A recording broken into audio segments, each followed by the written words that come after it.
Hello and welcome to another episode of Better Minneapolis. Today I'm here with Nancy Ford and Amy Johnson. We're going to talk a little bit about how this last election went and their experience in Ward 12, in particular around 46th and Hiawatha. So hello.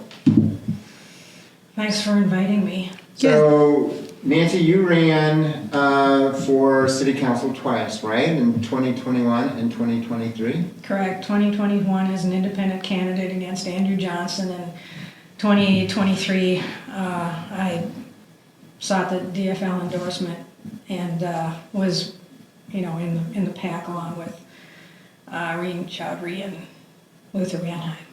Okay. And so you didn't run this last time around. What changed your mind? How come you didn't get in there? There's nothing in it for me. It's if you don't have full support, from the party. If you don't have people backing you, it's all for naught. It's a whole bunch of wasted time and energy.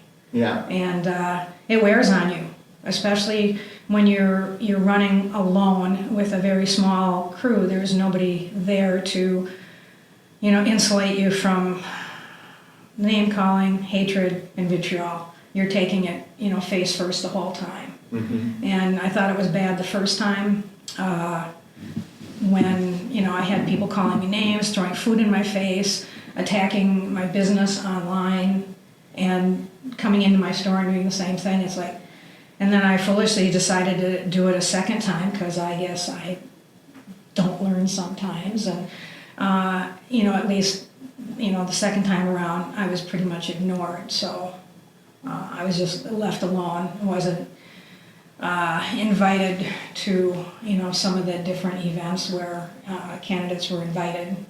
And it's like, okay, fine. So what motivated you to run? What you run the repair Lair, you're a small business owner. Was that part of your reason for running, or what changes were you hoping you could bring to the forefront by running? Well, I think that there's some fiscal responsibility that comes with owning a small business, where you have to make payroll. You have to make some pretty serious decisions about the direction you want your business to go in if the numbers aren't working. Mm-hmm. And I think the same thing happens with a city. It's like you have to, pay real close attention to, where the funds are coming from. You have to protect that nut. And then also make some pretty, serious decisions about how you want to spend that money. And essentially, I think the most important thing in a large city is taking care of the infrastructure. Number one, and making sure that water, electricity, roads, all that kind of stuff is functioning, because people rely on it every day, in their lives and to get to work. And it didn't seem like that was a priority. Mm-hmm. And we were kind of wandering off into the weeds, and foolishly, naively, I thought, well, we need to see somebody other than career politicians coming to the table. Not realizing, well, yeah, that's exactly what we get, because they're there because, crony politics, favors are being, paid back. You spend years working on people's, campaigns, and you're eventually going to be rewarded with a seat of some sort and the support to get you there. Well, I think one of the criticisms I've heard quite a bit is that kind of the lack of real-world experience that a lot of the current council people have. Like, they've never owned a business, or a lot of times worked outside of the nonprofit sector. So Amy, you're here today because you have some interesting, I think, experiences about where you live in your neighborhood. You're by the train, right, at 46th and Hiawatha? Yep, that's correct. And for the last several years, I've been sharing what Minneapolis looks like from my front lawn. So is it safe to say you think there's some public safety issues? Yes. Okay. A lot. So I find it really interesting. I've even written a newsletter about it after looking at it. You have a Instagram channel, I guess it is, called Karen the Camera, right? So Yes. people want to see that, Karen the Camera. And I forget how, I think there was an article in the paper about you or something. And so I looked up Karen the Camera, and, you know, I guess I was a little shocked. I mean, what I saw was actually worse than I had expected after reading the article. So how long has it been up? What kind of motivated you to put it up? And I'm also curious, have things gotten better or worse since you put the camera up? All good questions. The camera started so that people would believe us, so that people would take us seriously. And by people? Metro Transit, elected officials, the people we were reaching out to for help.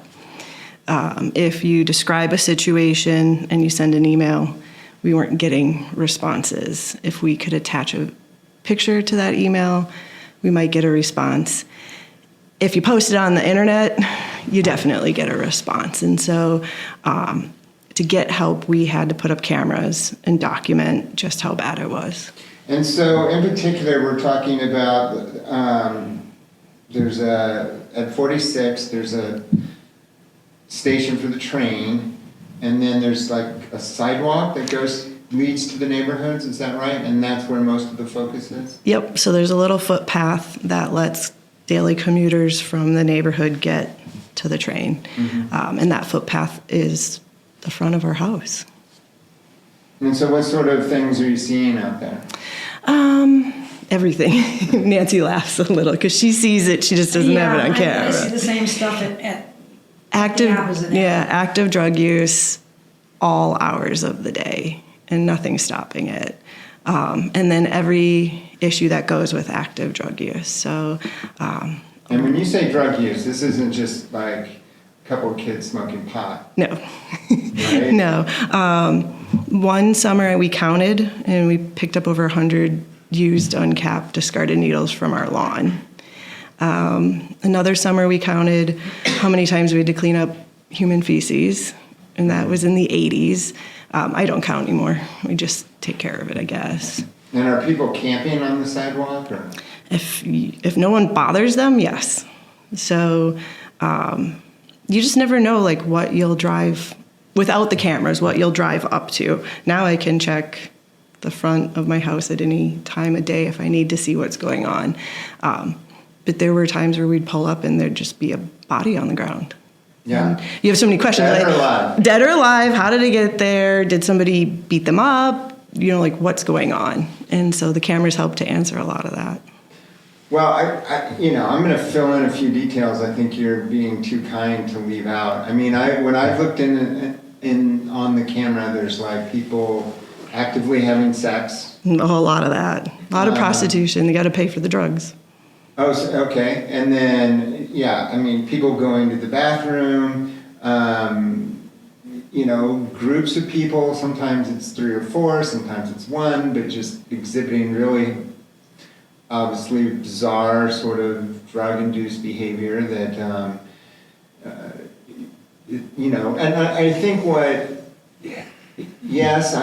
feel like we want those people to get treatment, but as someone who lives by them, you don't know what to expect, right? I mean, it's like the behavior, you don't know if they're going to attack you, if they're in some kind of psychosis, if they're about to have a heart attack. Like, it puts a lot of onus, it seems to me, on you to try and interpret what's about to happen.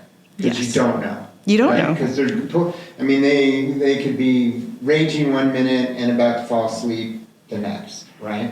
That's true. Yeah, that pretty much describes, you Yeah. never know what the next second will bring.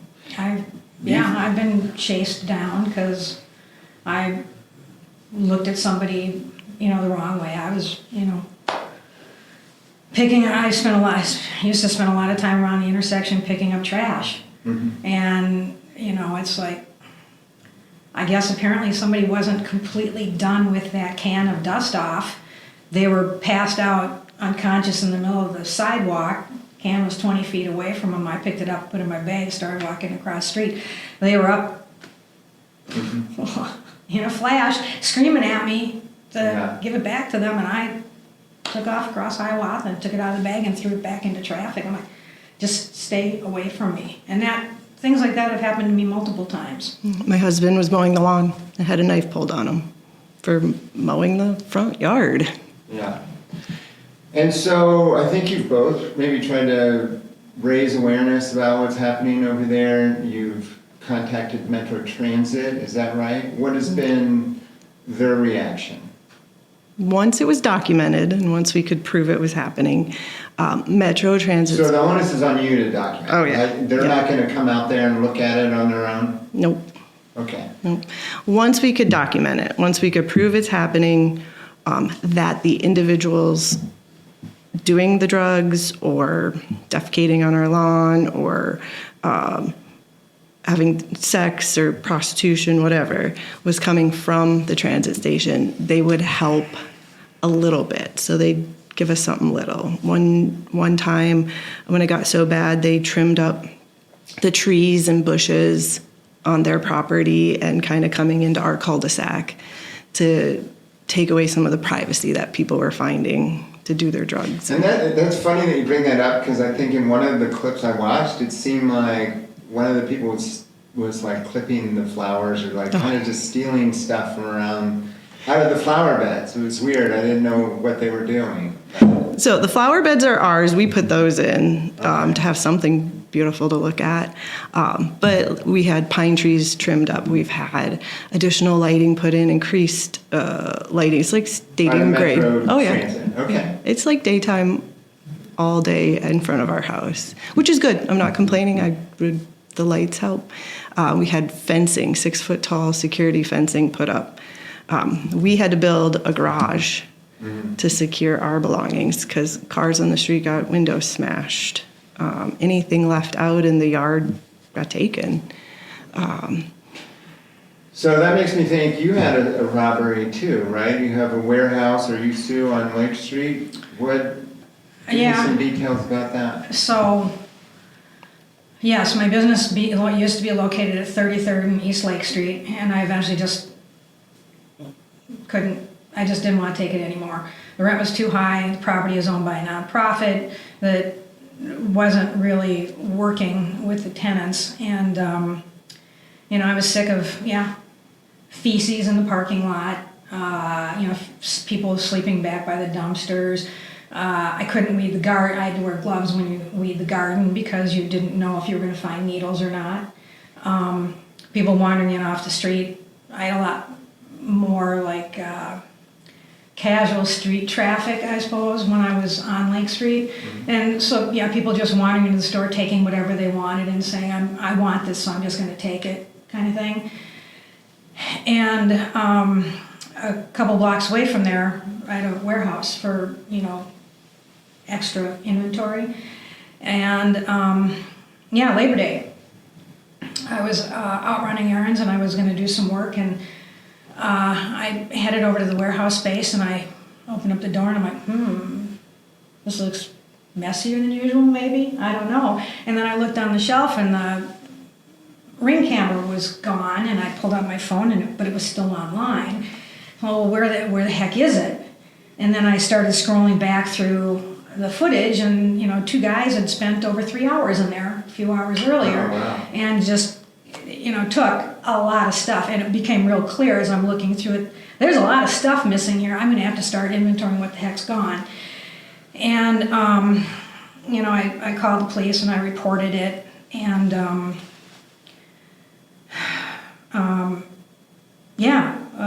couple days later, a lot of the inventory. One of the things that was stolen was a very large hunting tent that retails for $2,500.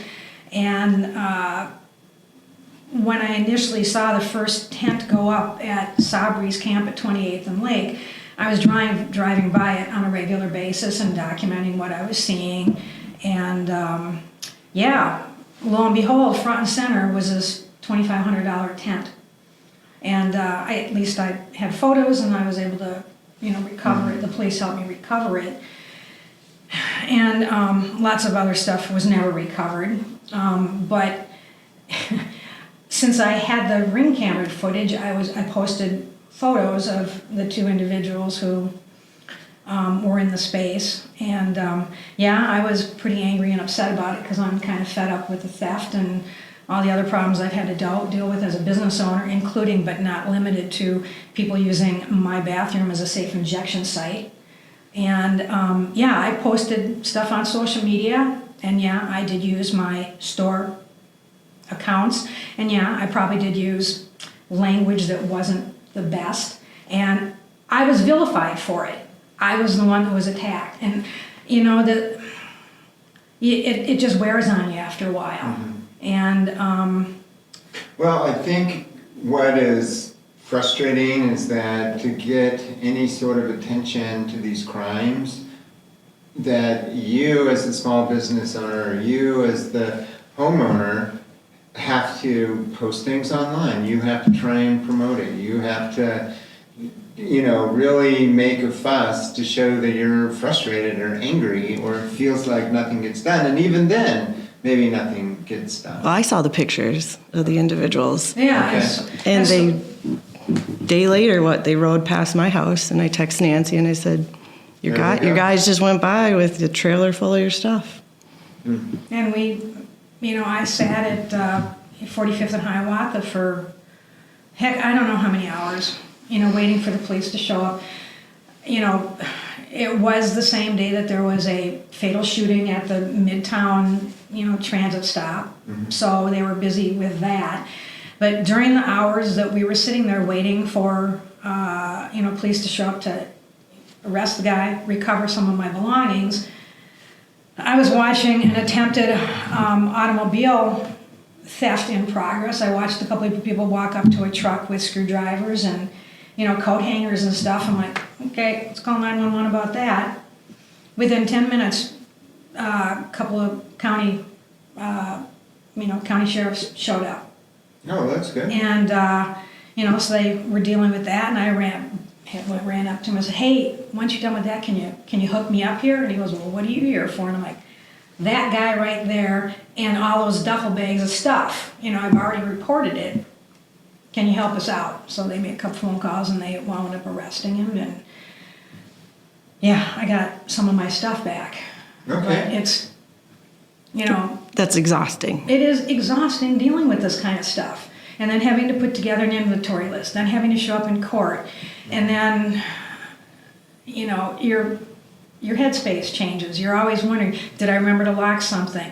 Are all the windows rolled up? And of course, the one time you forget to lock the car, something winds up missing out of it. That's because somebody is checking those locks every day. Yeah, no, that happens in my house too.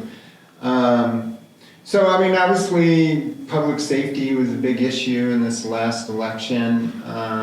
Do you feel like anything's going to change now? I do not. Okay. I do not, and honestly, I don't have the bandwidth for it anymore, so I've just kind of checked out. And, somebody stopped into my shop the other day and they said, hey, yeah, I was just at, a safety meeting for 46th and Hiawatha. I was surprised that you weren't there. And I said, don't be, because even though I sent emails specifically requesting, or I used to send emails specifically requesting, please include me in some of these conversations, I am deliberately left out of those conversations and not invited. And who's running those conversations? Why do you think that's happening? I would imagine it's Irene Chowdhury. Okay. And I wouldn't, it's obvious that I've already gotten under her skin a couple times, because I did the last community safety meeting that I went to. She came up to me after the meeting and just laid into me in public after the meeting. It was incredibly inappropriate and unprofessional. I'm like, okay, well, as far as I'm concerned, you're not a worthy opponent. I don't have time for you. I'm not going to waste my oxygen on you anymore. Mm-hmm. So have you, Amy, had a chance to kind of talk to your neighbors about the public safety issues that you're seeing? Are there others out there, or is it just you and Nancy? Oh, there's lots of others out there. And I get a lot of support and appreciation from the neighbors that can recognize the issues and can recognize that awareness needs to be brought to them, because we can't fix a thing until we're aware of what's broken. There's always a couple people who dislike the videos I make. They're emotional, right? They cover subject matter that most people would rather pretend isn't happening. And if anything, they should be mad at the song choices I put with the videos, but the videos themselves are a pretty accurate reflection of our community. And do you know if anyone at Metro Transit or MPD or watches them at all? I've gotten feedback, yeah. Metro Transit watches them. And like I said, Metro Transit's probably one of few entities that have been supportive. They didn't close down the path. That's what we asked for. But by asking big, by going to them and saying, close this footpath because this is bringing all of these issues into our community, we were able to compromise and get a couple other big wins for our area. So this past summer, our house got compliments of Metro Transit, some private security that would walk down that footpath multiple times a day. And it had good results. They've recently changed the private security to be more roving. So we had one guard that we got to know pretty well, and he was excellent at what he did. And now we're just seeing a lot of different faces. So we'll see if that change affects us or not. Well, I think they just invested like another $500,000 in hiring more private security, and part of that is because we have this system that we spent billions of dollars on that few people take because of the crime that they witnessed. Do you think that neighbors have been intimidated from taking the train because of what happens on that path? Or some have. So when we asked to close the path, they did a survey with the neighborhood, and they shared the results with us. There are certain individuals who will take the footpath, they will ride the train, and it doesn't matter whatsoever what that experience is like. It's just what they're going to do. And there's others that came forward in the survey and said, I used to take it, I no longer feel safe. We're going to need to see big changes for me to take it in the future. So I think it depends on the individual. Our direct neighbors near us joined in. We put yard signs up saying that we wanted safety over convenience. And the compromise we reached with private security has increased safety, but that only occurs when the security is working. The minute they clock out and go home, it pretty much goes back to the way it used to be. So they're not 24/7? Not yet, no. Okay. Well, I'm sure probably people know their exact hours, right? Like, They posted it, yeah. And you also see it with all the other properties that are in the area. Everybody has private security now, whether you're talking about Walgreens, Cub, Holiday, the apartment buildings in the area. The hours that they have security is varied, but when you're talking about some of the landscaping changes, and everybody in the area has made some sort of landscaping changes to everything from removing benches, putting in hostile, landscaping features, trimming trees, removing large boulders that people would just sit on, removing dumpsters and the dumpster surrounds, because that's where people would, corner themselves, and it's like, you watch all the efforts that all the different property owners are making, and the sheer volume of dollars and man hours that are being put into trying to address and reduce the problems in the area. And it's amazing, the impact, the cost, and the return on it, because you're looking at more and more locked up product. You're probably, as a business owner, more and more theft. You have concerns about your employees' safety, and that is everybody from, Hennepin County, Metro Transit, Walgreens, Holiday, everybody concerned about the well-being of their employees. And you're trying to fill vacant storefronts. So it's Yeah, and I wonder, it seems like the city is very divided over kind of what to do about these things, right? Like, I think there's definitely a large contingent of the city that would say, you know, making those changes, putting in hostile architecture, those kind of things is not the answer. The answer is to put more money into drug treatment programs, right? Helping people to find housing. And their criticism is really directed at the mayor. Like, they pick out the mayor as not being active enough on that front, which I find a little bit interesting because they forget about the county. Right, that the county has this huge role in helping with drug treatment programs and housing and all those things. It all kind of falls to why isn't the mayor doing more?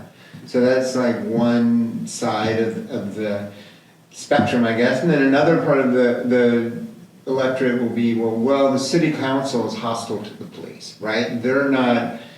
They've created an atmosphere that people don't want to join the police, and they've cut the training budget and all these things. But at the same time, they approved, the raises. So, I mean, what is your sense of kind of where your neighborhood thinks like things have broken down? Or is it just the police themselves? Because a lot of them are retired and it's shortage across the country. But, I've often heard like the police are right now, they're not going to respond to things like your warehouse being broken into or a lot of these other smaller, let's call them quality of life crimes, because they're too busy dealing with murders and more things like that. So, do you have any sense of kind of what your neighbors think the breakdown is, or what do you think the breakdown is, and then, what would it take for this new incoming council and mayor to kind of get together to be able to solve it? It's exactly what you said. Everybody's pointing a finger at everyone else. There's people who think because I filmed it, I'm the cause.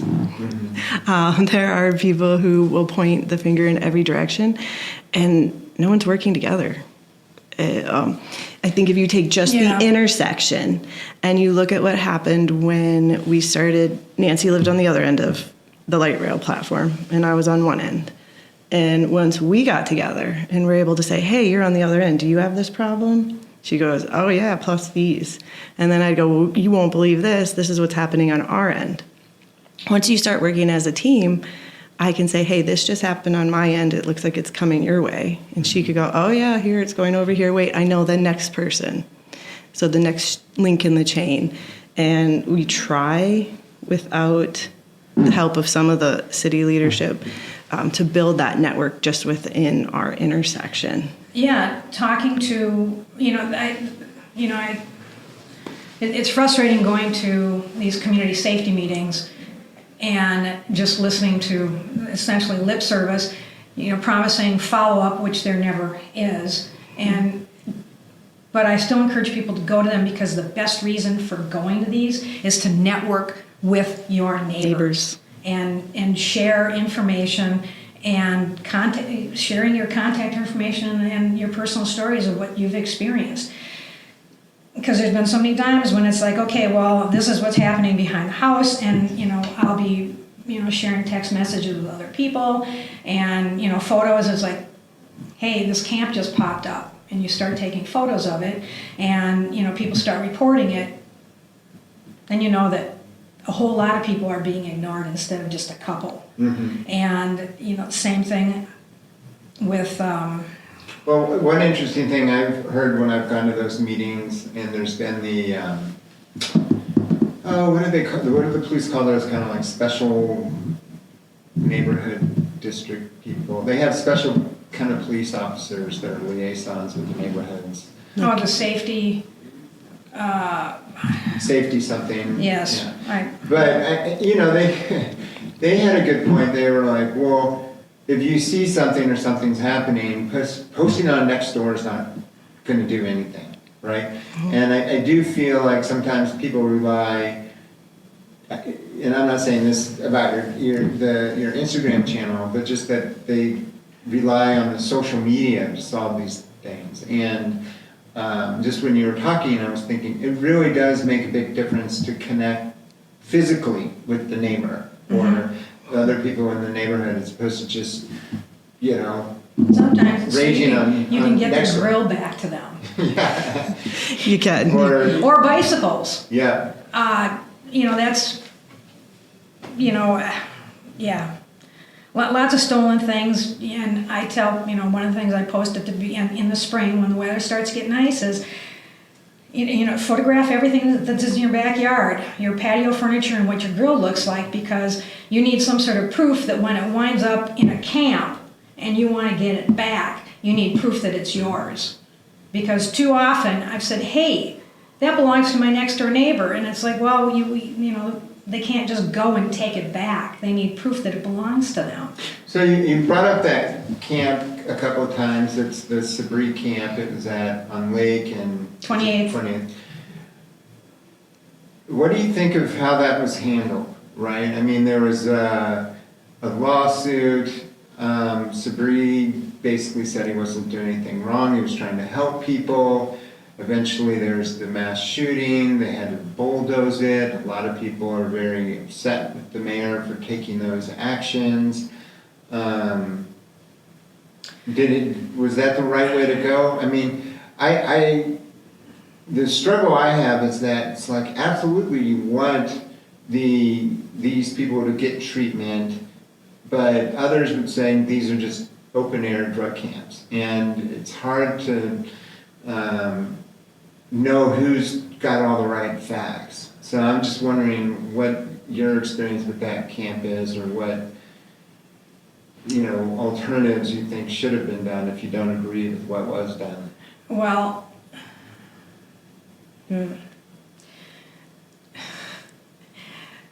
the only and that's a tough question. I'm just reading between the lines, but knowing the Sabri brothers' history with the city of Minneapolis, I think the only reason Hamoudi even allowed that camp to be there or wanted it to be there was just basically to stick a thumb in Jacob Fry's eye. I mean, seriously, you've got, why has that property been vacant for the last 15 or 20 years that you've owned it? If you really cared and wanted to do something, you would either connect with a nonprofit organization or do something of substance to truly assist people, instead of just saying, yeah, I got this asphalt parking lot, go ahead and set up and do whatever you want. I'm not going to provide dumpsters, I'm not going to provide water stations, I'm not going to do anything for you. But yeah, just go here and just be this horrible blight. I mean, I don't know if you had an opportunity to smell that camp, but the old pawn shop that was on the corner, that was the piss wall. And that whole neighborhood just stunk of urine. And that was allowed to happen directly next to a school is absolutely beyond my comprehension. I have absolutely no idea why that was accepted and tolerated. Different organizations and different property owners in the city of Minneapolis have different levels of tolerance for camps. Like the park board, 0 tolerance. That is why you are not seeing them. And as soon as you report one, they send their staff and their police and their homeless outreach team to do something about it. And the experience in my neighborhood is everybody from the employees, the basic, grounds workers, all the way up to the police department, and everybody in between is not accepting of camps happening on their property anymore. And so that is one reason why you are not seeing them. And as soon as if a camp pops up for a couple days and it's gone, they're there cleaning it up, at least in this part of the city. But I think and you kind of mentioned this at one point, that like when you do that or you put up the fencing, those people are still there, right? They're just not where they were before. And so you're seeing they'll go into the neighborhood. Every time we make a change, because I was saying Metro Transit gives us something little, so trim trees, put up a fence, change the lighting, add the security. It doesn't fix the problem from a sense of, are people receiving treatment, services, housing, whatever their needs, are their needs being met? It just pushes that out of my front yard, which I guess as just a resident, I have to take that as success for my family, my children, but it's costing a ton of money, right? And not overall making much change. So just on that footpath, they have put in hundreds of thousands of dollars of changes. Trimming trees, increased all the lighting, the fencing at 6 feet tall, it goes on both sides of the sidewalk. Adding the porta potties, increasing the security. We had to build a detached garage. So just for us to remain in our home and safe, hundreds of thousands of dollars were spent. But did anybody get sober? Did anybody get their life back? Did it fix anything? And we used to push people when we would go out, because I believe in just going out and talking to somebody. So I'd go out and say, hey, what's going on? I see you're injecting drugs there into your vein with a needle. Just kind of call it out. And that can't happen here. That can't happen in front of my house. I used to say, go back to the train station.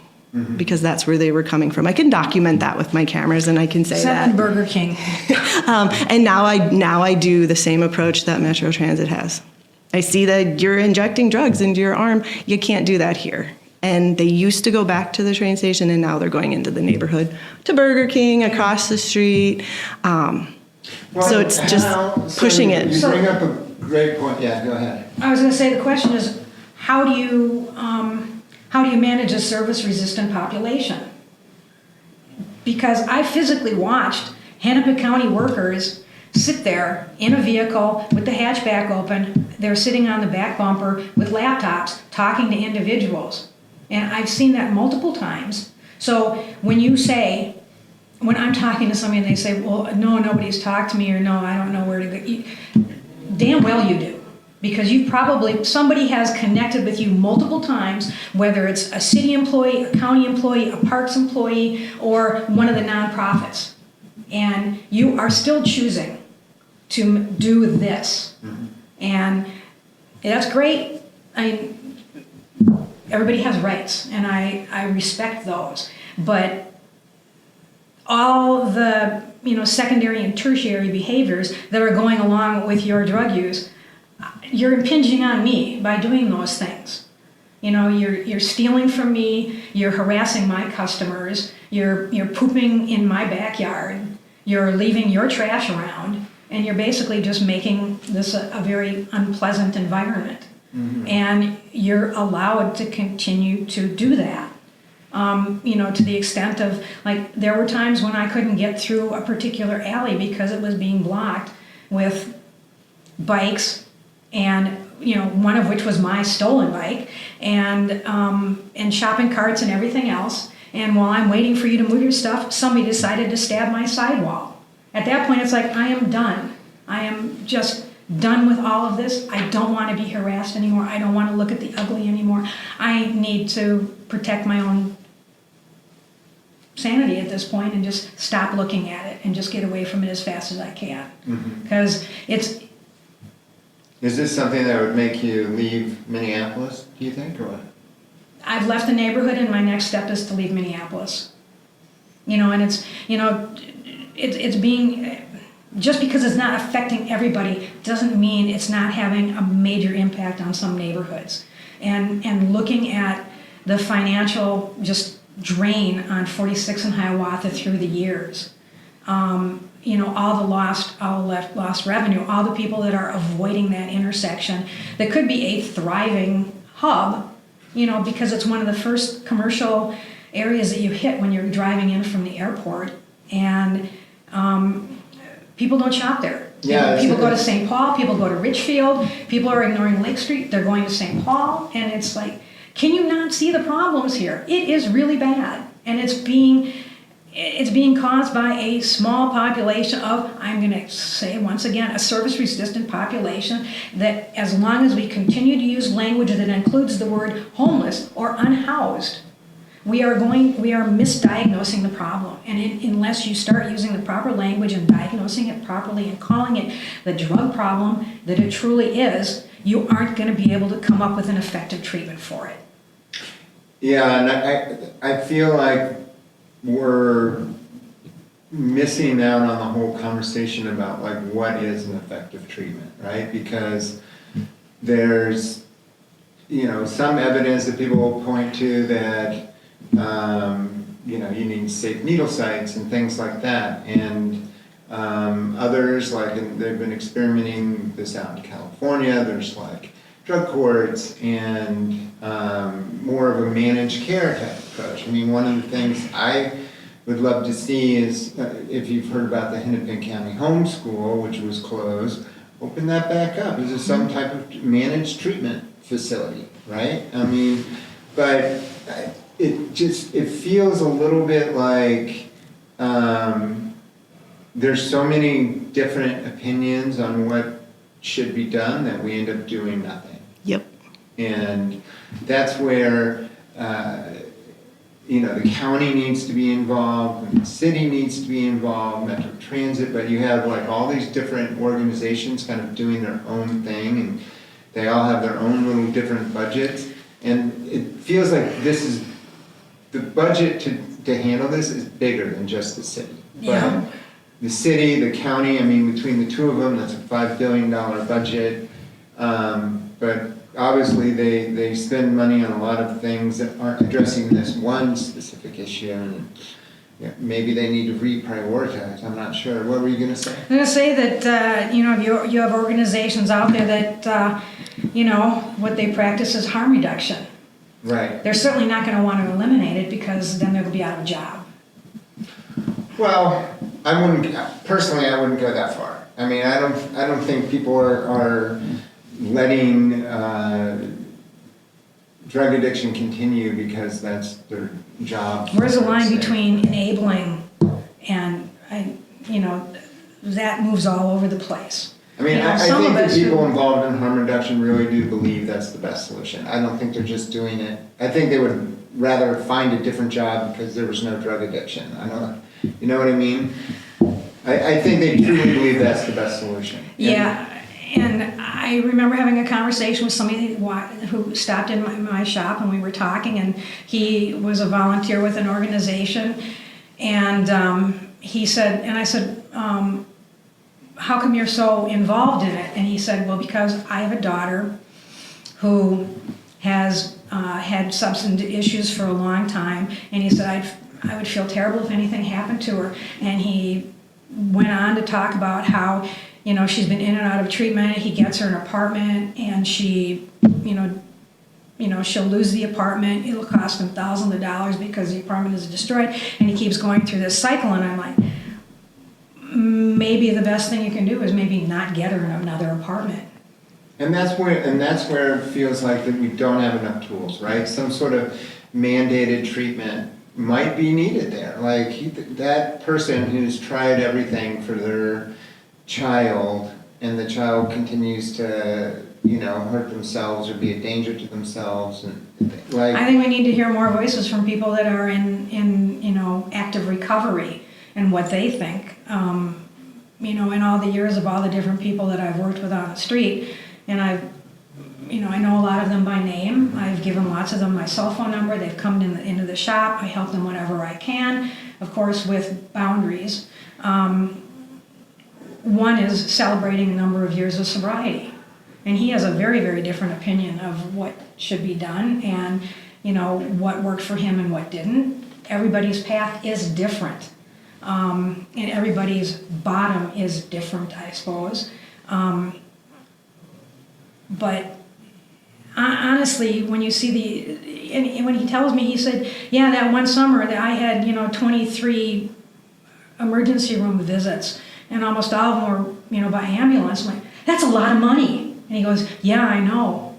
That's one of the things they have you do when you're, you know, in your treatment program, is figuring out your cost. You know, one of the things that they had us do was exercise, and as an exercise, is figure out what our cost was. Mm-hmm. And I see that constantly. And it's like,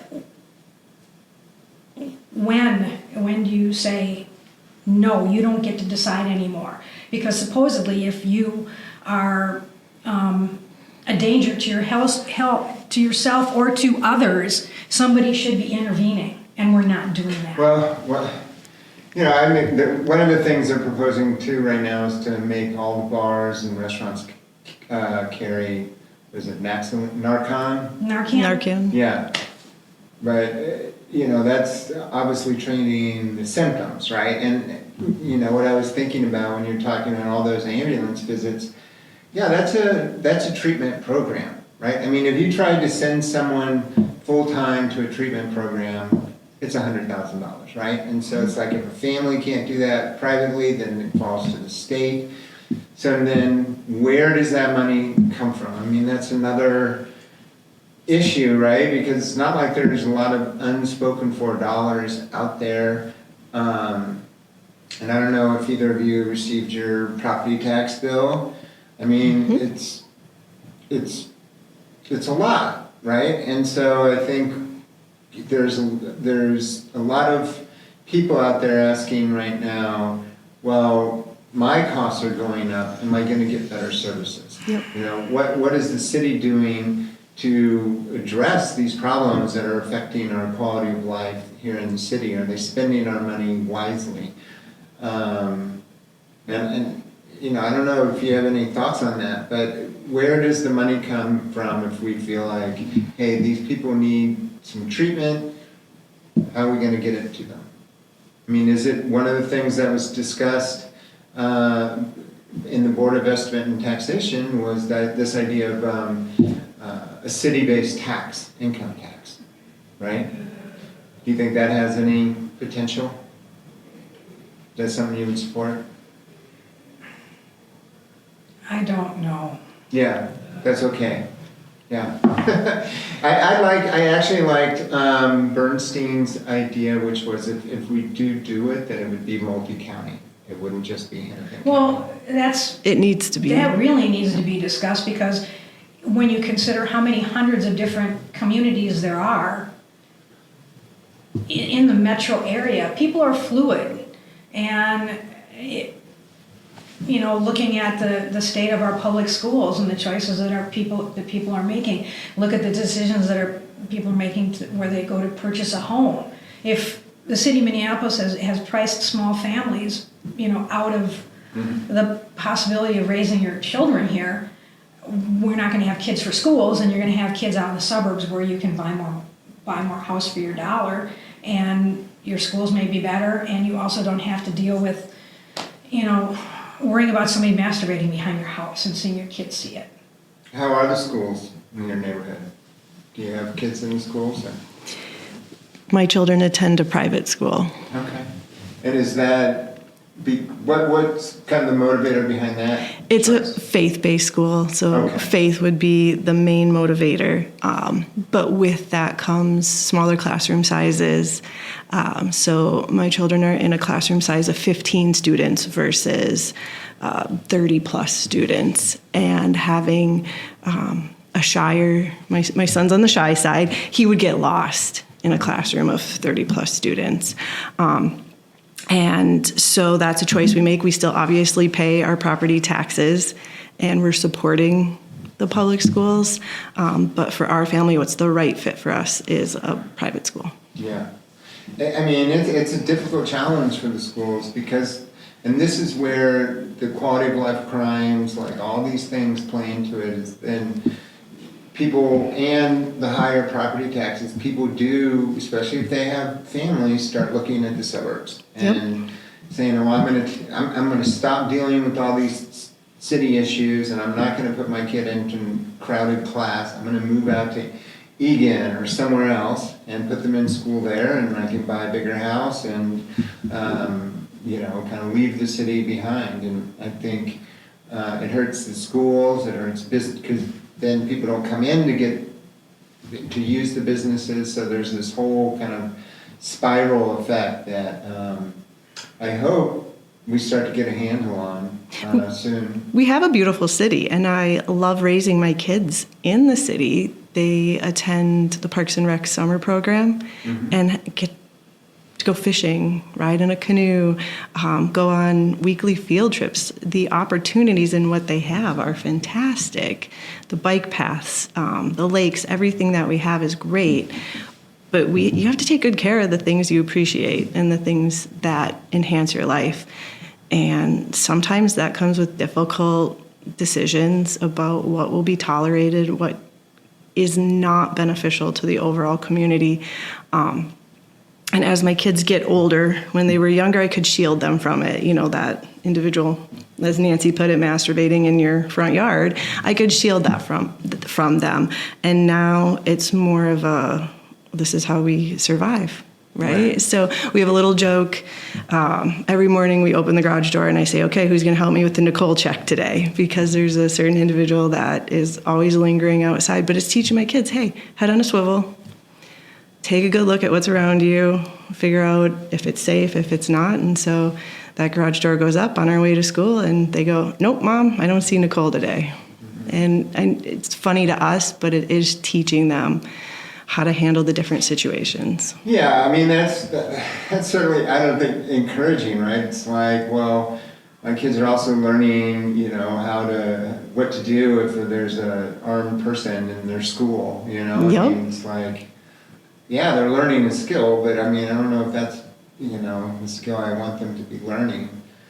It's a necessity for us, sadly. Well, the city's budget for the next year is about to get decided. I think, you know, the city council and stuff will be putting out their amendments, and then they've got to agree on it with the mayor, which was a big catastrophe last year. Mm-hmm. We'll see what they come up with. I mean, because it doesn't seem like they're finding ways to trim it. They're trying to find ways to pay for expansion. So that's a big sigh. Do you have thoughts on that? I thought I was thinking about so many different things before this conversation. I encourage people to not just subscribe to their own city council person's newsletter, but subscribe to some of the other ones, because you'll get a better sense of, well, what other council people feel is important, and, you know, a variety of topics that you may not get otherwise, because you're probably not going to get them all from just your one council person. Mm-hmm. I just remember, you know, popping open one of Mike Rainville's emails and newsletters, and it was real thoughtful, and it led with, I think, the city assessor's report, and all the red flags that it was throwing up, and how serious this is. It was like, we need to really talk about this. And then he went into like taxes 101, and, you know, basically giving people, we need to do these things because we need this money for these programs. And if we don't have that money, mm-hmm. we're gonna have to cut programs. You know, it's like, that's a lot of the stuff that some of our council people wanna do is extra. But, you know, if you don't have a pan of brownies, you don't have anything to put frosting on. And that's a new one for me. I haven't heard that one. So, you know, I'm afraid you're going to wind up looking at an empty pan with nothing in it, because we're not thinking really seriously about that. And yeah, I mean, the issues of the budget and spending are kind of boring to people, right? I think, but you know, obviously, starting a new program is like exciting, but there's plenty of programs that the city's doing that I'm a little mystified by. So, well, thank you guys both for coming in here and sharing your experience. I mean, part of the reason I was curious to hear it is I do go to that area, 46th and Hiawatha. There's a dog food store over there I go to, and every single time I go there, I'm like, is my car going to get broken into while I'm in the store? And there's always something really strange happening in the parking lot, like someone's going through a suitcase of clothes, or, you know, just there's multiple people kind of huddled around. I mean, it's, yeah, and the interesting contrast with it is that there's these new, really nice apartment buildings there, which I have no idea how much it is to rent there, but once you go behind them and you get into the parking lots and alleys back there, it seems to be like a no man's land. And so I'm just curious if that ever changes, right? I mean, it seems like, and feel free to disagree with me, that there has to be some more alignment between the county, the city, Metro Transit to say, here's our program, right? Whether it's harm reduction or some sort of mandated treatment programs, whatever it is, a combination thereof, figuring out how are we going to fund this. Let's get on the same page and let's have like a task force that handles it, because it does seem like it's a real problem, a real disarray that the city's not going to be able to move forward until it can get alignment on these things. Yeah, it just keeps getting pushed from one corner to the other to one back alley and then hit it, back across the street, make it somebody else's problem, but it doesn't go away. And it's really demoralizing. You talk to, I've stopped in all the businesses. I also, email and call the different property owners that, like the property management company that owns the strip mall, the property that is vacant, that has the for lease sign on it, calling all those folks and just saying, hey, I said, first off, you start out the conversation not with a complaint, but just saying, hey, I'm on your side. I live in the neighborhood and I already know all the time and energy you put into addressing these problems, how much time you spend picking up litter and everything else and trying to manage your property. What do you think we can do to try to fix this? And every single one of them just throws up their hand, I don't know. Mm-hmm. And it's, it doesn't matter whether you're talking to Norm or whether you're talking to one of the management companies. It's like they're fed up. Even though Norm, so one of the guys that owns the apartment buildings in the neighborhood is a Minneapolis, or he's a Metro resident, and Norm's in his 70s, and you'll see him out picking up trash in the mornings, and you'll talk to him for a little while, and he's got in altercations with people asking him to get off his property. But he doesn't have any intention of giving up. He's angry, and he's the one that takes out the benches, puts in his hostile architecture, always trying to figure out something else to do because he has a big investment in town.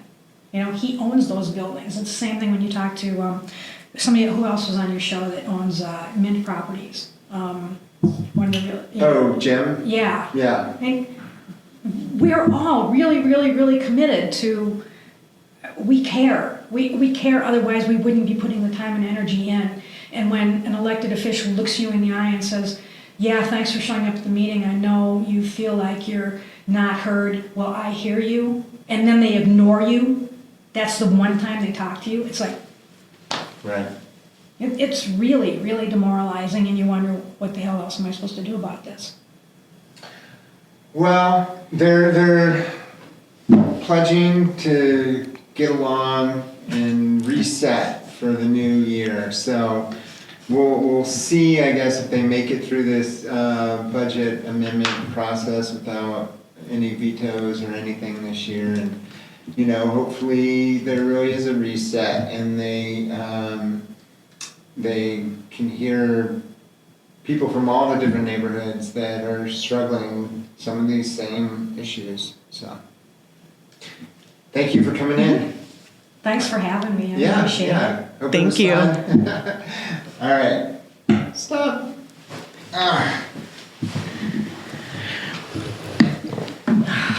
Thanks, Terry. I appreciate it. Well, I tried to keep my anger from